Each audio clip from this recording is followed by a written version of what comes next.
안녕하세요. 이매진 이재용의 탐나는 재테크 시간입니다. 반갑습니다. 네. 2022년 새해 부동산 시장에 대한 궁금증을 풀어드리기 위해서 다양한 분들을 지금 모시고 있는데요. 그렇습니다. 오늘 모신 이분은요, 탄탄한 이론 또 축적된 경험을 겸비한 분입니다.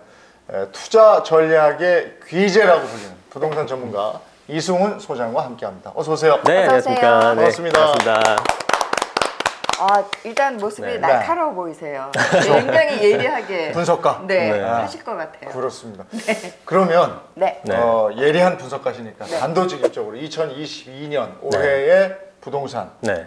가장 궁금한 거 올라갑니까? 내려갑니까?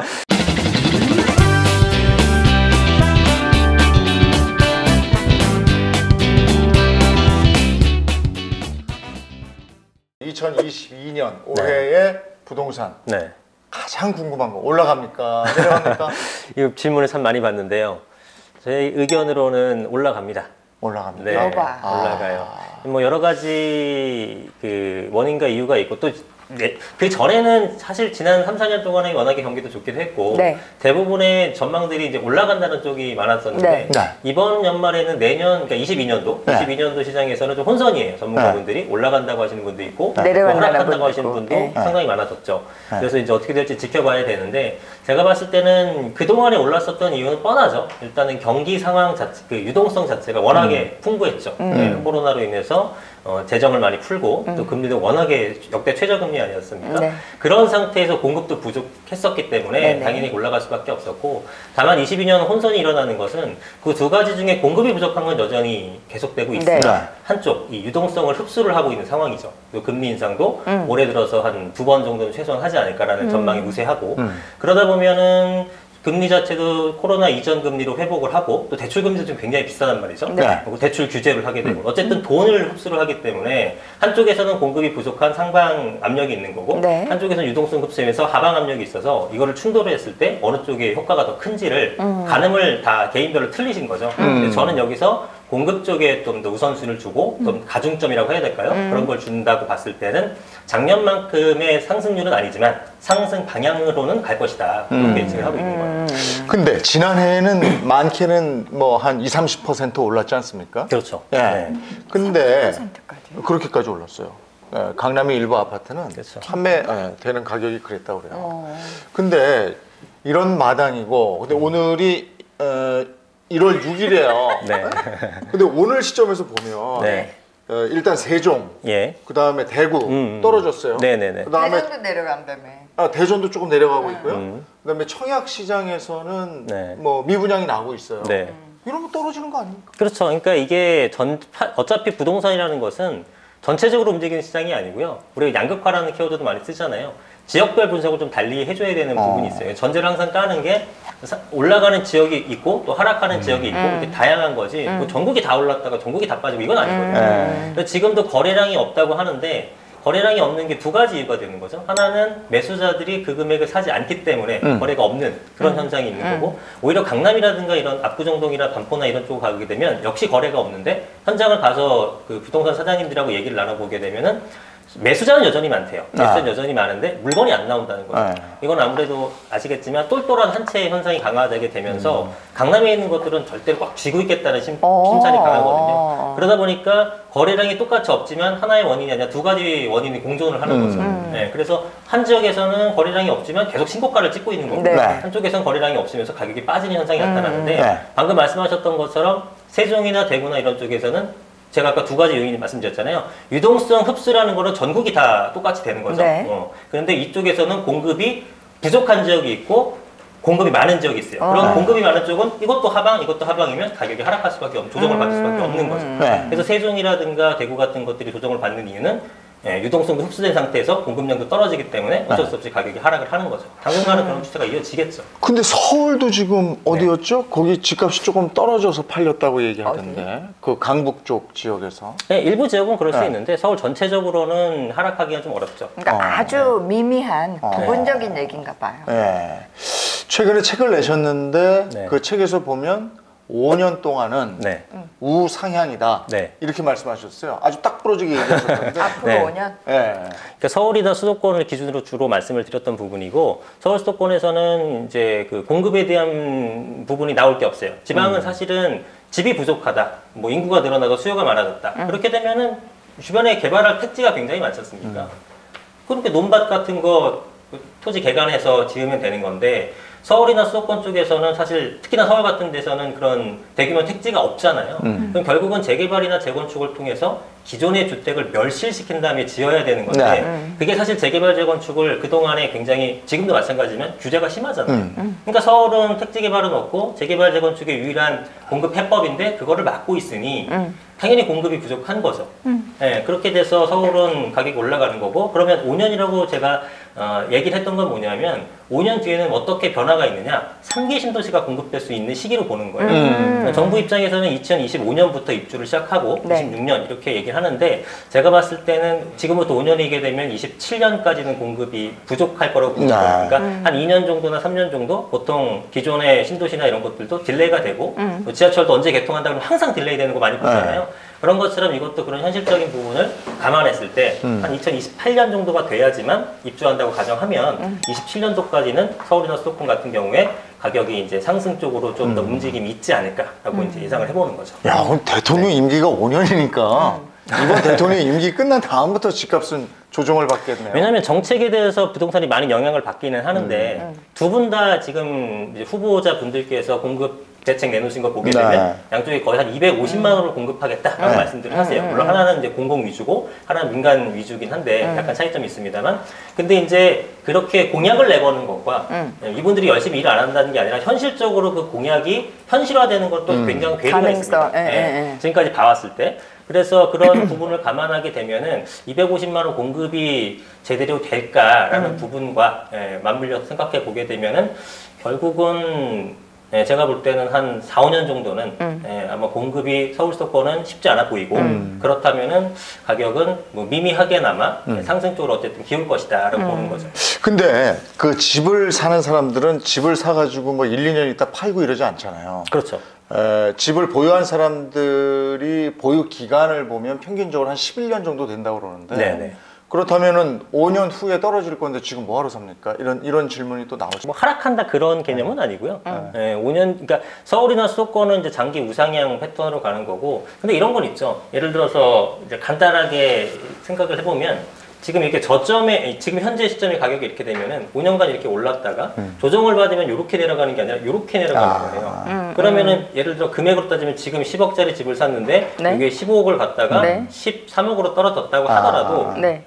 그때 가서 사는 것보다 지금 사는 게 유리하다라는 네. 거죠. 네. 그러면은 이런저런 설이 많은데 전체적으로 이렇게 종합해 보면 그래도 상향 올라간다. 곡선을 네. 그릴 중요한 것이다라는 건- 얘기고 그렇다면 올해 네.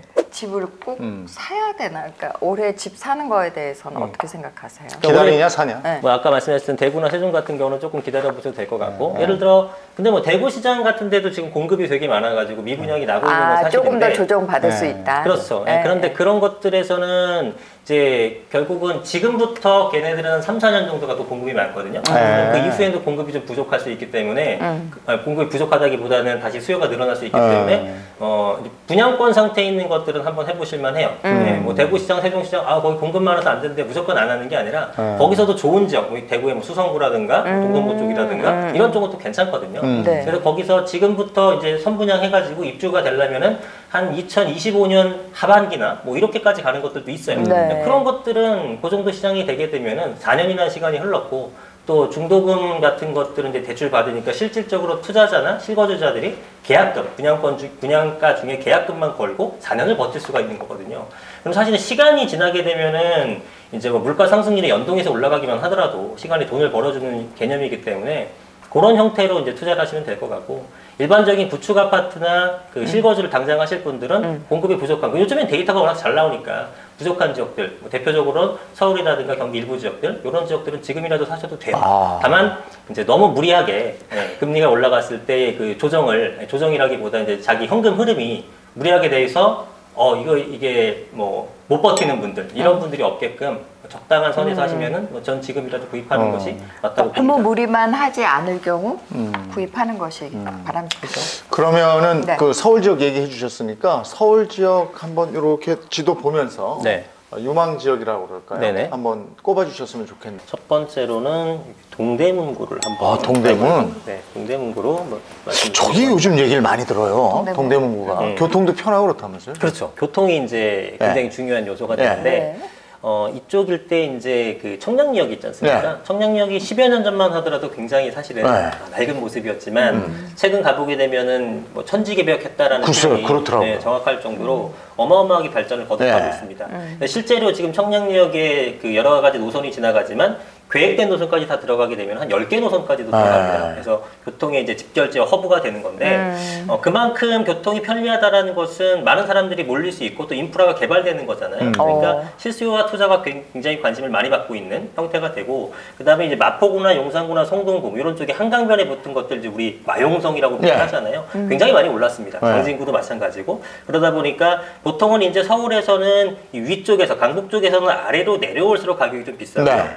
그다음에 강남 쪽에서는 위로 올라갈수록 결국은 중심에 모일수록 가격이 한강이 비싸요. 그렇죠. 이렇게. 맞습니다. 그래서 여기 있는 것들은 보통 이게 2호선이 이렇게 돌아가잖아요. 네. 순환선이. 네. 2호선 내에 있는 것들은 뭘 사도 된다 저는 이렇게 보통 표현하거든요. 네, 그렇게 좋은데 여기가 많이 오르다 보니까 상대적으로 이제 저평가라는 느낌도 받고 앞으로의 개발 가능성과 실제로 여기에 변화되는 모습을 보니 사람들이 굉장히 많이 관심을 갖는 지역이 되면서 가격이 이제 상승 중에 있죠. 그리고 앞으로도 당분간은 그럴 것 같습니다. 저기도 새 아파트들이 많이 분양이 되고 있는 거죠? 지금? 그렇죠. 전농 뉴타운이 이제 개발이 많이 됐고 그 네. 위쪽에 청량리 쪽이라든가 이 도시환경 정비 사업이라고 해서 65층, 뭐 50층 이런 주상복합들이 계속 들어서고 있거든요. 네, 그러면서 예전에 좀 지저분한 모습이 다 전모가 되고 네. 깨끗하게 바뀌면서 시각적으로 완전히 달라지다 보니까 네. 가격도 완전히 바뀌어버리는 거죠. 그리고 어느 쪽으로인가 해서는 막 오피스텔 이런 것들도 굉장히 많이 신축되고 네, 있더라고요. 네, 오피스텔도 요즘에 아파트에 대한 규제가 많다 보니까 상대적으로 주거용 오피스텔 관심도가 네. 많아졌거든요. 그러다 보니까 그런 어떤 시대적인 뭐라 그럴까요? 그 행운도 타고 나면서 이쪽에는 오피스텔도 굉장히 가격이 높게 형성됐는데 거래가 잘 되고 있죠. 아, 저는 이게 서울 이렇게 지도를 가지고 나오셔서 네. 당연히 첫 번째로 강남구 딱 이럴 줄 알았어요. 네, 아니면은 뭐 아니면은 네. 어디 또 뭐 마포? 맞죠. 좋은 데 있는데 뭐 이런 거는 사실 뭐 제가 말씀 안 드려도 그것이 뻔히 존재 아시는- 아니까. 네, 네. 아시니까. 상대적으로 네. 더 동대문구를 먼저 말씀을 해주셨고요. 네. 네, 자, 다음 두 번째. 거는 두 번째는 이 영등포구로 갑니다. 영등포. 네. 영등포 중에서도 이제 여의도 쪽이 아니고 네. 여의도 좋은 것도 다 아시니까 예, 예. 네. 그쪽 말고 영등포 역사 부근이 있습니다. 네. 거기가 이제 행정구역명으로는 물레동이 되거든요. 아. 그쪽 위주가 이제 좋아질 걸로 보여져요. 그래서 영등포구 하게 되면은 이제 노선이 뭐가 지나가냐면 2호선이 지나가고 있고요. 그다음에 네. 9호선이 지나가고 있고, 그다음 5호선이 지나갑니다. 1호선도 지나가게 되고요. 그런데 이제 9호선 라인이 제일 위고, 그 다음에 5호선이 있고, 그 다음에 이제 1호선이 있는데, 1, 5, 9 노선 중에서는 이제 9호선과 5호선이 활용도가 더 많아요. 네. 그러다 보니까 이쪽이 먼저 사람들의 관심을 갖고 가격이 좀 높아지는 네. 측면이 있어요. 네. 근데 1호선 주변은 굉장히 지금도 낙후되어 있는 그런 모습이거든요. 예전에 이제 구로구나 금천구나 구로공단이나 네. 구로 가산 쪽에 있는 것이 가산 쥐벨리나 구로 디지털 단지로 변모한 것과 달리 이 영등포구 쪽에서는 굉장히 아직도 오래된 공장, 물뚝 공장 같들이 여전합니다. 네. 네, 그래서 이제 그런 것들의 어떤 이제 개발을 지구 단위 계획이라고 해서 개발 계획은 잡혀 있어요. 그래서 앞으로의 변모될 게 굉장히 크기 때문에 잠재력이 더 크다고 볼 수가 있겠죠. 어차피 부동산이라는 것은 안 좋았다가 좋아지는 과정 속에서 가격이 올라가는 네. 거잖아요. 네. 다 좋아진 데는 비싸고요. 네. 네, 그러니까 그렇게 바뀔 수 있는 곳이기 때문에 여기를 한번 눈여겨보시는 게 좋지 않을까라는 말씀을 드립니다. 네. 자, 이 영등포구. 네. 네. 그 일대가 굉장히 중요한 게 이쪽 용산구서부터 영등포구, 그 다음에 이제 구로, 그 다음에 인부천 라인으로 해서 네. 요 라인이 굉장히 중요한 발전 축이 아, 됩니다. 그래요? 네. 그래서 그런 부분에 중심에 있기 때문에 네. 이런 쪽이 아직은 가격이 상대적으로 비싸지 않을 때 한번 고려해 보시는 것도 예. 좋다는 판단이에요. 영등포. 네. 자, 영등포가 다음. 중공업 지역이기 때문에 네. 개발될 게 많습니다. 참, 세 번째 한 세 곳은 번째는 뭐 양천구 쪽으로 가볼게요. 오? 목동. 맞습니다. 네. 네. 목동은 이제 많은 분들이 알고 계신 지역이긴 한데 그 시청자분들이 생각하시는 것보다 저는 더 많이 오를 거라고 생각해요. 아, 그래요? 네, 왜냐하면 지금도 가격은 비쌉니다. 네. 굉장히 많이 좀 올랐던데요. 비싸요. 많이 올랐죠. 왜냐하면 재건축 대상이고 네. 그리고 이제 학군이 굉장히 유명하고 네. 그러다 보니까 학구는 뭐 거의 강남, 그렇죠. 그래서 대치동이랑 강남을 비교되겠네요. 제외하고는 뭐 네. 2등이나 다름없는데 지금 영등포구 여의도동 쪽에 거주하시는 분들이 가까운 영등포 쪽이나 이런 데 거주하는 분들이 별로 없어요. 왜냐면은 가깝지만 좀 낡았죠. 그래서 이쪽으로 넘어와서 목동 쪽에서 많이 거주를 하시는데 이제 목동이 장점이라고 하면 재건축이 이렇게 하나 되는 것보다 전체적으로 되는 것들이 훨씬 더 파급 효과가 네. 큽니다. 네, 모여 있다라는 거죠. 네. 목동과 이제 노원구가 80년대 후반에 지어진 택지개발지구인데 노원구보다 아무래도 이쪽이 훨씬 더 가격 상승은 크겠죠. 가격 네. 자체가 비싼 동네이기 네. 때문에.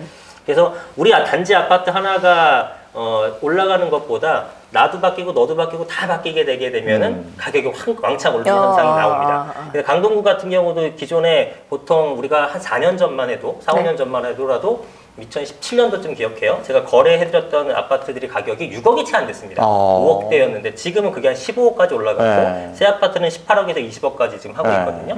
그런 거 그렇게 변모했던 것들은 이쪽 일대에도 굉장히 낡은 주공 아파트들이 있다가 전부 다 되게 되면서 한 2만 세대가 한꺼번에 들어왔습니다. 네. 그러니까 예전에는 강동 가게 되면 여기가 서울이 맞나? 약간 시골 동네 같은 그런 느낌까지 들었어요. 네. 네, 그런데 지금 가보게 되면 완전히 뭐 강남과 다름없는 수준으로 바뀌었는데 그렇게 시각적으로 바뀌게 되면은 이제 보통 가격이 이 박스권을 탈출한다 그러죠. 너희는 뭐 동네 보니까 이 정도야 라고 하는데 그게 아니니까 확 탈출하는 것처럼 찔끔찔끔 올라가는 게 아니라 단번에 올라갈 수 있는 여력을 갖고 있는 동네 중에 하나인 거죠. 네. 그래서 이제 그러면서도 이제 학군도 워낙에 강세니까 그런 걸 감안했을 때는 목동도 지금 금액에서도 충분히 눈여겨볼 만하다 이렇게 말씀드리고 싶어요. 지금 가장 주안점을 둔 게 뭐예요? 그러니까 서울에서 내 집 마련을 할 때 네. 여기에 뭐 주거의 편의성 뭐 네. 여러 가지가 있겠죠. 아까 그 1호선, 9호선 막 이런 거 그쵸? 그다음에 뭐 지하철역 학군. 같은 거. 예. 뭘 가장 먼저 보세요? 저는 일단 직접적으로 개발되는 게 가장 중요하다고 봅니다. 그 뜻은 그 뭐냐면 자체가 개발되는 그렇죠, 거. 그렇죠. 이제 재개발이나 재건축을 얘기하는 거죠. 예, 이제 우리 주변이 좋아지다고 하더라도 우리 집이 굉장히 낡았어요. 우리 집 뭐 빌라야. 그럼 지하철역이 들어서도 올라가는 게 한계가 있습니다. 예, 그런데 동네가 조금 소위 말해서 좋지 않아도 우리 집이 새 거를 하게 되면은 가격이 올라가는 현상이 좀 더 두드러지거든요. 그래서 저는 이제 제 표현으로는 주변에 개발되는 거 간접적인 개발보다는 내가 직접 개발되는 직접적인 개발이 일단 1순위가 됩니다. 투자에 있어서 가장 주안점으로 둘 건 서울에서는 재개발이나 재건축을 먼저 유심히 보는 거예요. 그러니까 지금 어떤 현상이 나타나게 되면 외곽의 용인이라든가 수원이라든가 동탄이라든가 이런 지역이 서울하고 굉장히 먼 지역에 있으면서도 새 아파트를 지으니까 15억 가까이 갑니다. 15억, 16억까지 갑니다. 광교는 20억도 막 얘기하고 있고요. 그런데 성동구라든가 우리가 좋은 지역들, 마포구라든가 이런 구축 아파트, 한 20년차, 15년차 된 네. 아파트는 아직 13억, 14억에서 언저리에 있거든요. 아무리 새 아파트와 헌 아파트라고 하더라도 예전에 서울의 가격을 경기도가 감히 넘보지 못했어요. 네. 근데 지금은 신축이라고 하게 되면, 새 아파트라고 하게 되면은 가뿐하게 가격을 넘는 현상이 생겨났다는 거죠.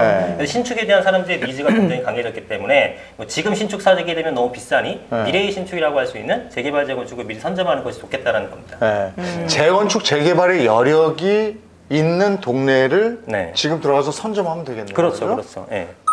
그런 동네는 구체적으로 어디입니까? 강북 쪽에 많은 그러니까 아까 거예요? 이제 지금 말씀하셨던 게 그런 데고 예. 몇 개만 더 알려주세요. 기왕 노원구 쪽도 많고요. 주공 아파트가 노원. 몰려있는데 노원구 쪽이 상당히 많고 그 다음에 이제 강서구 쪽에 등촌 주공 라인도 좀 있고요.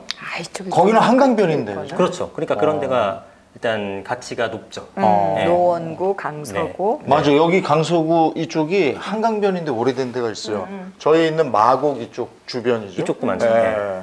여기 많이 올랐어요. 마곡. 많이 올랐죠. 네. 뭐 안 오른 데가 없을 정도로 올랐는데. 근데 사실은 그 집값을 결정하는 요소 중에 하나가 네. 직장 근처 뭐 일터가 많아야 된다고 그러더라고요. 맞습니다. 네. 그건 일터가 많으니까 그러니까 이제 강남구 쪽이라든가 네. 여의도라든가 도심권에 있는 것들이 비싸죠. 네, 그게 당연한 거고. 그런데 이제 그쪽에 비싼 것들을 접근하지 못하는 분들이 사실 대부분이 많잖아요. 네. 그래서 그런 것들 때문에 교통이 중요해지는 거예요. 교통은 이렇게 쭉 강남을 지나간다. 그러면은 여기에 거주하지 않더라도 여기를 근접할 수 있기 때문에 좋아지는 거죠. 근데 이게 여기서 중요한 건 뭐냐면 우린 역세권이 좋다라는 얘기를 듣는데 그거를 표면적으로 그대로 받아들이게 되면은 지하철역은 정말 많거든요. 예. 예를 들어서 어디 무슨 경춘선에 무슨 역, 그 바로 10초 거리에 있다고 하더라도 그건 좋은 부동산이 아닌 거예요. 초초초 역세권이지만. 평춘선으로 직장 다니는 라인이 아니잖아요. 그렇죠, 아니죠. 그러니까 직장을 지나가는 라인, 결국은 직장을 빨리 가느냐가 포커스가 되고 그거를 우리가 머릿속에 넣어야 되지 그냥 역 가깝네, 좋네 이 개념이 아니라는 거죠. 경춘선은 사실 마음 비우러 가는 그렇죠, 그렇죠. 놀러 가는 거고 네? 이제 그런 거지. 데이트하러 가고 이런 거. 그런 질문을 제가 직접 받은 적이 네. 있거든요. 네. 여기를 말씀드리긴 뭐하지만 이런 역에 바로 앞에 있는 게 있는데 사도 되느냐? 네. 역세권인데 네. 그 말씀을 제가 특집에서 이 설명을 드렸었거든요. 그래서 이렇게 오해하시는 분들이 있겠다 싶어갖고 말씀을 드렸던 거예요. 제가 언젠가 봤더니 이 아파트들이 워낙 가격이 많이 올라가고 뭐 이런저런 이유로 해서 약간 주춤하고 거래가 절벽을 이뤘다 이런 얘기를 하면서 빌라? 네. 또 오피스텔? 이런 것들로 많이 이렇게 옮겨가고 그렇다니, 있다고 예. 그러는데 네. 지금 현상은 어때요? 되게 많죠. 왜냐하면 아까도 이제 주거용 오피스텔 같은 건 아파트 값이 비싸니까 상대적으로 그거라도 사자. 아파텔이라고도 하고 그런 현상 많이 보이고 빌라는 특히 서울 쪽에서 많이 그런 게 나타나는데요. 공공재개발이라는 얘기도 들어보셨을 네. 거고 서울시에서 이제 현재 오세훈 시장이 들어오게 되면서 신속 통합기획이라는 걸 하면서 재개발을 좀 활성화시키겠다 이런 제안을 한 거죠. 그러다 보니까 일단 사두는 겁니다. 왜냐하면 재개발이 돼서 가능성은 낮지만 우리께 개발이 될 가능성은 높진 않지만 됐다 하게 되면 서울의 신축 아파트 가격이 어마무시하거든요. 근데 그런 빌라 같은 것들은 지금 부동산 아파트 전세 끼고 사더라도 한 6, 7억 최소한 필요합니다. 서울에서는. 근데 그런 것들은 한 1억 내외 정도면 구입할 수 있기 때문에 일단은 구입해보고 되겠다 싶은 생각이 들게 되면 많이들 몰리는 거죠. 그래서 실제로 거기가 되던 안 되던 많은 사람들이 몰리기 때문에 일단 가격은 올라가는 현상이 또 생겨요. 네. 그래서 조심할 필요도 있고 물론 기대 심리가 있는 거예요. 그렇죠. 기대 심리가 있는 거죠. 되면은 되는데 가격만 올려놓고 안 되는 경우도 물론 있을 수 있기 때문에 그런 것들은 잘 판단하셔서 지역을 선정하셔야 됩니다. 개발 가능성이 있는 것 위주로. 네. 경기도도 작년에 네. 많이 올랐죠. 많이 올랐죠. 인천 같은 데는 진짜 많이 올랐던데요. 인천? 네, 송도, 인천 이런. 네. 네. 그동안 안 올랐기 때문에 이제 갭을 좀 많이 메운 거죠. 네. 그러니까 상대적으로 더 많이 오른 느낌이 드는데 네. 여기서도 세 군데? 세 군데? 네네네. 네. 어디입니까 먼저? 첫 번째로는 위쪽으로 한번 가볼게요. 의정부 쪽. 의정부. 네. 여기도 많이 올랐던데 이미. 많이 올랐죠. 이제 많이 올랐는데 이제 더 오를 폭이 있다고 보는 거고 이 의정부가 지금 말씀하셨던 것처럼 신축 같은 것들은 가격이 굉장히 많이 상승을 했습니다. 근데 전반적으로는 아직은 그리 큰 편은 아니고 신축 가격이 높아지게 되면은 이제 구축 가격도 좀 따라가는 현상이 생기거든요. 근데 신축이 높아지기 때문에 구축 가격 상승하는 부분도 있고, 그다음 보시면 이게 중간에 서울이잖아요. 네. 서울하고 이제 붙어 있는 곳이 의정부입니다.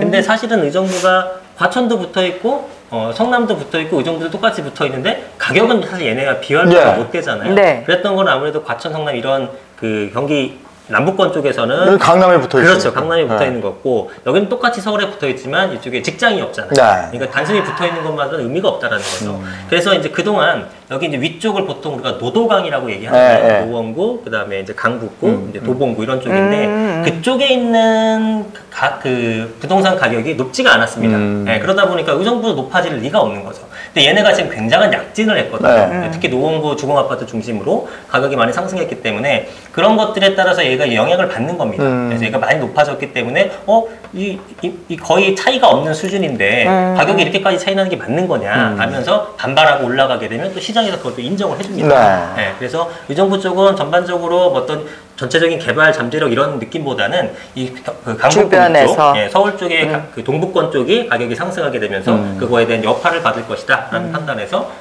아직 그리고 이제 투자금도 굉장히 낮아요 아직 가격 자체가 전세 안고 구입하게 되면 1억 미만의 아파트도 상당히 많기 때문에 그래요? 그런 부분들은 소액 투자를 하실 분들은 한번 눈여겨 보시는 것도 좋을 것 같습니다. 그렇군요. 자 다음 거. 그 다음은 김포로 한번 가볼게요. 김포. 네.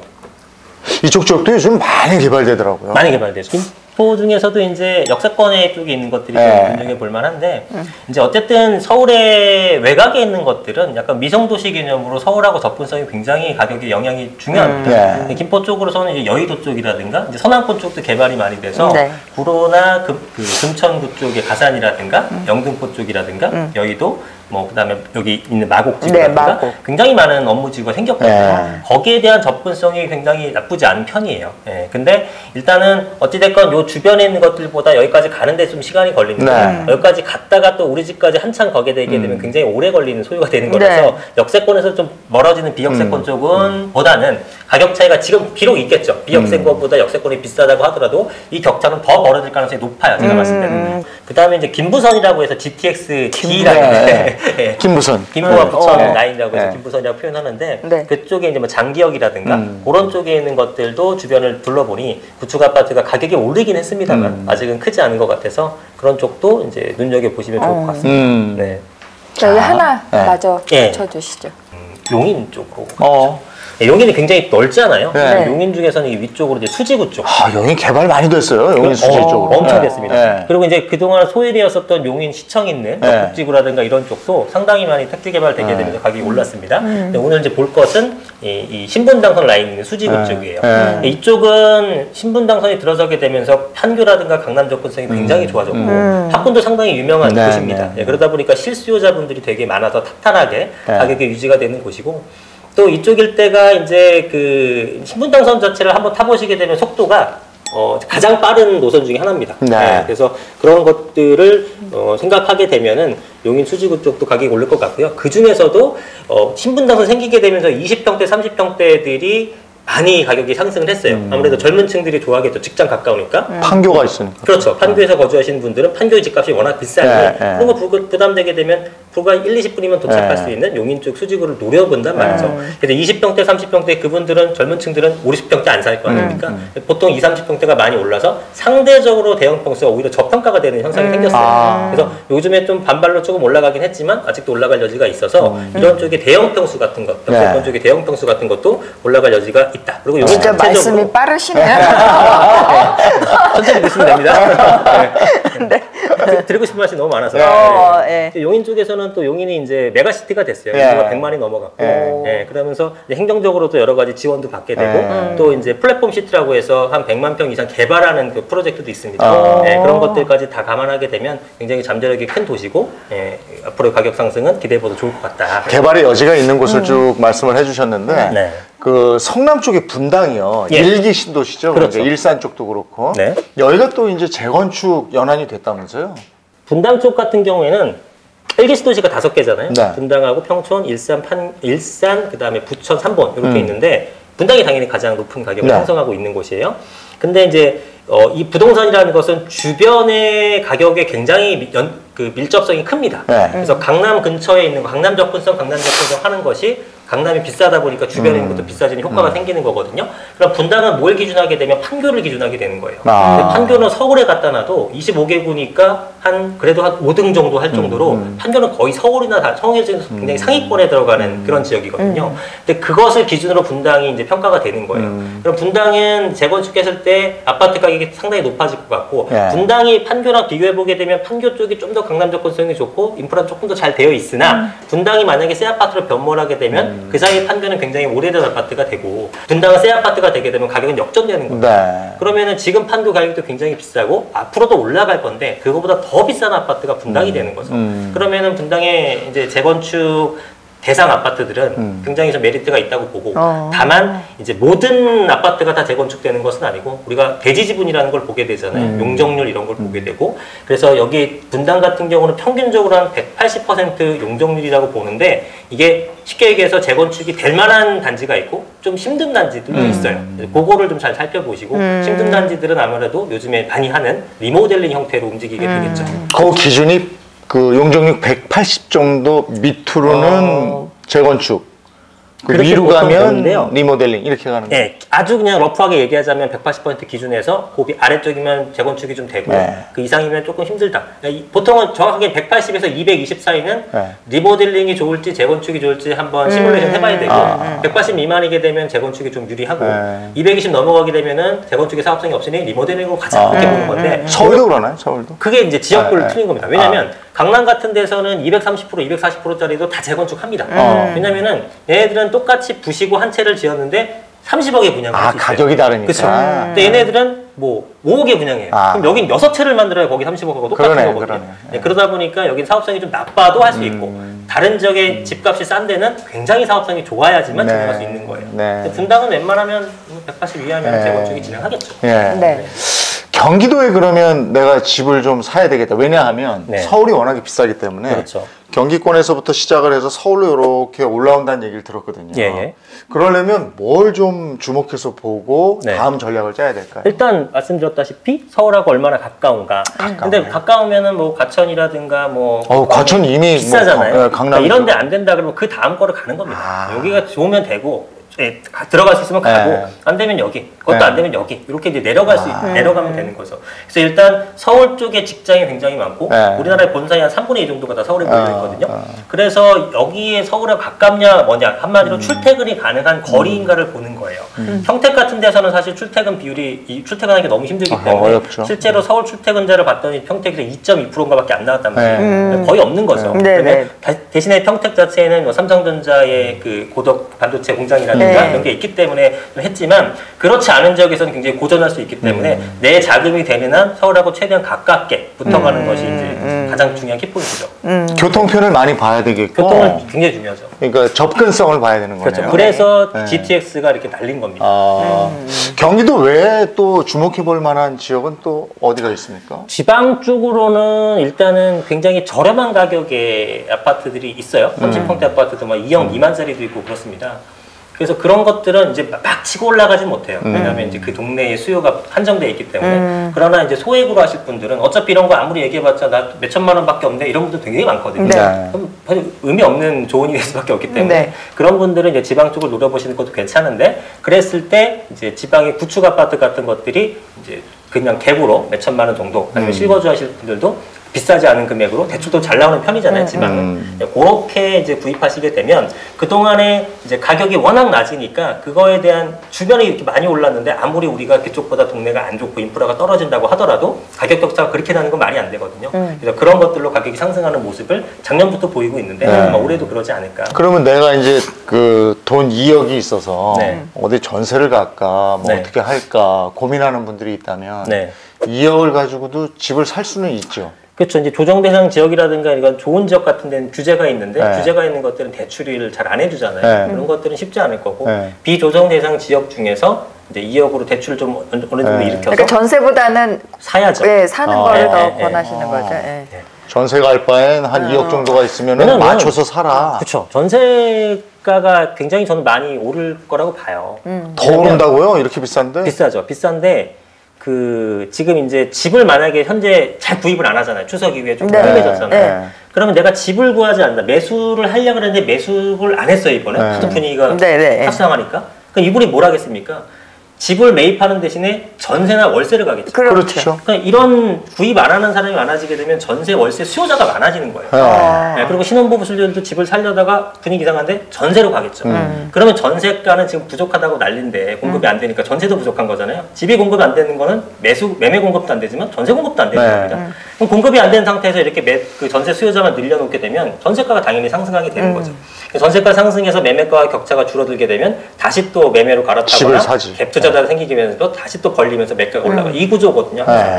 그래서 전세를 한다는 것은 앞으로의 전세가 상승에 대해서 계속 좀 고통을 받을 우려가 있기 때문에 실거주 차원에서는 하나 정도는 당연히 구입하는 게 맞다고 봅니다. 그러면 올해에 집을 구입하시려는 분들한테 집을 구입하실 때 이것만은 절대 하지 마시라 하는 게 있으면 뭐가 있을까요?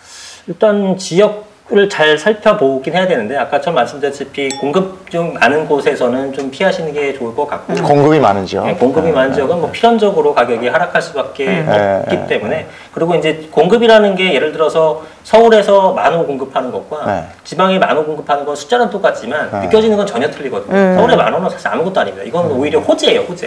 개발이 되는 거니까. 전국적인 수요니까 대기 수요가 10만 명인데 10,000명이 공급해봤자 뭐합니까? 의미 없죠. 근데 지방에서는 수요가 동네 수요로 한 2,3천 명 있는데 만 개를 공급했다? 그럼 당연히 이 분양과 그 주변까지 다 폭락이 돼버리는 거죠. 그래서 그 공급량을 보라고 하는 것은 그 동네의 수요, 그 지역의 수요 대비 공급이 어느 정도인지를 가늠해보고, 그리고 이제 그것서 수요가 초과되는 지역 위주로 구입하시게 되면 좋을 것 같습니다. 아까 그러면은 규제가 안 되는 지역이 경기도 이쪽은 다 규제 지역인가요 지금? 경기도는 사실상 거의 다 읍면지역 몇 개 빼놓고. 그럼 아까 2억 가지고 덤벼볼 수 있는 데는 네. 경기도권 뒤쪽이네요. 그렇죠. 근데 지방 쪽으로 내려가서 가셔야 되죠. 근데 그럼에도 불구하고 네. 전세보다는 거기서부터 사서 차근차근 올라오는 게 낫다 이렇게 네, 보시면. 아까 말씀드렸다시피 도심 쪽의 구축은 올해도 올라갈 여지가 있어 보인다. 왜냐? 아직은 굉장히 저렴하기 때문에 안 올랐기 때문에 예. 네, 그런 거 위주로 구입하시면 좋을 것 같아요. 이번 봄 되면 결혼들 하고 네. 그러면 집이 이제 급선무니까 네. 당장 급한 대로 월세나 전세나 들어가야지 네. 하던 분들이 있을 거란 말이에요. 예. 그분들께는 어떤 얘기를 해주시겠습니까? 사라고 말씀드리죠. 근데 살아. 참 어렵긴 해요. 신혼부부들이 부동산에 대해서 접해볼 기회가 있었겠습니까? 그러니까요. 네, 너무 막연해요. 그렇죠. 막연합니다. 그래서 그분들이 집을 살려면 두렵죠. 내 네. 돈이 뭐 그러다 보니까 네. 전세는 어차피 받다가 1년 뒤에 받는 돈이니까 네. 문제 없는데 이제 그러니까 사실 부동산 공부에 좀 이 바쁜 세상에서도 조금 평생 해야 될 거잖아요. 이거. 평생 해야 될 거니까 공부를 좀 하셨으면 좋겠습니다. 어느 정도는. 네. 아니 근데 제가요 네. 몇 달 전에 부동산에 가봤거든요. 네. 근데 그때는 사세요 오를 것 같아요 이랬거든요. 네. 근데 지난주에 갔어요. 네. 그랬더니 전세도 괜찮을 것 같아요. 좀 보시죠. 이런 얘기를 하더라고요. 똑같은 부동산에서. 네, 네, 네. 지역이 궁금하긴 한데 마포 쪽에서. 마포 쪽에 네. 예. 그 사실은 그런 것 이거는 이제 말씀을 드려도 될지 모르겠는데 네. 네. 그거는 부동산의 어떤 그 상황에 따라서 답변이 달라질 수 있어요. 냉정하게 솔직하게 얘기하면 이제 부동산이 좋은 매도 물건이 있다. 네. 이걸 당연히 권해드려야겠죠. 근데 그 다음날 가는데 마땅한 게 없어. 전세 물건은 또 좋은 게 있어. 전세가 낫지. 이렇게 할 수도 있어요. 그럴 수 있고 아닐 수도 있는데 아닐 수도 있지만 그럴 거고. 수도 있다. 그리고 이제 분위기가 좀 많이 꺾였다라고 느낄 수도 있고 본인께서 그럴 수 있죠. 근데 이제 저는 이제 컨설턴트다 보니까 이 서울 수도권 전 지역을 돌아다니면서 비교를 하잖아요. 그럼 이쪽 지역과 이쪽 중에 뭐가 낫다 이런 판단을 하는데 네. 현재 있는 분들은 저보다 훨씬 전문가예요. 당연히 거기서 오래 하셨으니까. 그런데 저 장점은 이제 비교할 수 있다는 건데 그분들이 그 지역 내에서 굉장히 저에게 조언을 구하면은 많은 도움 주시는데 한 가지 안타까운 점은 뭐냐면 그 지역에 있다 보니까 우리 동네가 최고야라는 인식이 있어요. 다른 데하고 네, 이렇게 맞아. 비교 그렇죠. 분석이 안 그래서 되는. A, B가 있으면은 A 지역의 장점을 듣고 싶으면은 이쪽 부동산에 가게 되면 자세히 설명해 줍니다. 단점 얘기 안 해요. 요 동네 가게 되면 여기 단점 엄청 잘 얘기해요. 맞아요. 그런 식으로. 그래서 객관적으로 평가를 할 수 있어요. 그러니까 요 또 부동산에 따라서 요쪽 물건을 많이 가지고 있는 데가 있고 그렇죠. 그거에 길 건너 물건을 많이 가지고 있는 데가 있어요. 그럼 서로 또 그러면 이쪽이 좋다, 물건이 이거 이쪽이 많다, 좋다. 이거 좋은 거예요. 이 부동산은. 이쪽 물건이 많은 분은 이게 그거 어쩔 수 없어요. 그러니까 그래서 정말 발품을 많이 팔아가지고 그렇죠. 그래서 발품을 많이 팔아야 골고루 돼요. 다녀보면서 이게 네. 종합 이렇게 네. 합의되는 데가 있잖아요. 맞아요. 그 구역을 찾아야 되겠네요. 근데 아파트가 또 이제 신축은 너무 비싸니까 한 10년쯤 된 데하고 20년쯤 된 데가 있고 또 30년 이상 된 데는 또 비싸. 그렇죠. 여긴 재건축이니까. 곧 될 거기 그럼 때문에. 10년, 20년 이런 것도 괜찮을까요? 괜찮죠. 왜냐면은 딱 말씀 맞아요. 신축해서 10년까지는 준신축 되기 전까지는 새 거니까. 비싸요, 이거. 비싸죠. 네. 그리고 30년, 25년 넘어가게 되면은 이제 재건축 되고 이거 또 비싸고 중간에 있는 것들이 원래 사이클상 맞아요. 네, 아파트 사이클상 가격이 주춤하는 시기거든요. 네. 근데 요즘 뭐가 나왔냐면은 리모델링이라는 게 굉장히 활성화되고 있어요. 리모델링. 네. 이게 그전에는 왜 활성화가 안 됐었냐면은 80년대에 지어진 것들은 다 저층 아파트입니다. 네. 5층, 6층. 이러면은 무조건 재건축하는 거죠. 사업성이 좋으니까. 네. 근데 지금은 15층, 20층짜리니까 이거 부시고 25층 지어봤자 공사비가 더 들어. 네. 수납은 비싼 거죠. 네. 잘 안 되는 거거든요. 그런데 그러다 보니까 그렇다고 90년대 초반 지어진 것들이 다 중층 아파트인데 얘네를 그냥 냅두면 계속 슬럼하면 될 거 아닙니까? 도시 미건의 해치죠. 그러니까 뭔가 하긴 해야 되는데 재건축은 안 돼. 그래서 리모델링을 이제 활성화시키려는 거거든요. 리모델링이 지금까지는 잘 안 됐지만 이제 앞으로는 활성화될 것 같다면은 이게 15년만 지나면 일단 진행은 가능합니다. 그렇죠. 네, 그래서 이제 예전에는 그런 것들은 원래 좀 가격이 주춤한 시기예요라고 브리핑 드렸지만 지금 이제 15년 차 넘어가서 20년 차 이런 것들 중에서 리모델링이 좀 활성화될 만한 것들에 대해서는 대단지 이런 것들은 적극적으로 구입하셔도 되고 근데 이런 건 있죠. 재건축 같은 것들은 전부 전체적으로 멸시를 한 다음에 새로 짓는 거잖아요. 그러니까 이제 뭐 동호수 같은 것들 물론 중요하지만 그런 부분이 있었는데 리모델링은 내가 지어지는 것에서 다시 이제 들어가서 뼈대만 가면, 예. 남겨놓고 살을 붙이는 거잖아요. 그러니까 거긴 동거수가 더 중요하게 생각해야 될 요소죠. 네. 그러니까 대단지가 좋은 거군요, 어쨌든. 왜냐하면 네. 대단지에 대한 프리미엄이 예전보다 지금 훨씬 커졌습니다. 네. 옛날에 대단지와 소단지 차이는 그냥 대단지 가봐야 나무만 많고 네. 상가 한 동 더 있고 그게 네. 다예요. 네. 근데 지금은 소단지나 대단지에서 대단지가 어떤 게 있냐면 커뮤니티가 어마어마하게 네, 좋아졌어요. 커뮤니티 때문에. 네. 그것 때문에 대단지를. 가격이 상당히 많이 좌우되는 시기에 와서 특히나 요즘 뭐 코로나다 뭐 또 건강 뭐 미세먼지다 이런 것들 때문에 집에서 활동하는 시간이 많아졌잖아요. 네. 그렇기 때문에 커뮤니티가 되게 중요한 요소가 됐는데 네. 그거는 대단지에서만이 가질 수 있는 요소이기 때문에 대단지가 중요하죠. 그 옛날에 그 주상복합이 굉장히 비쌀 때 있었어요. 네.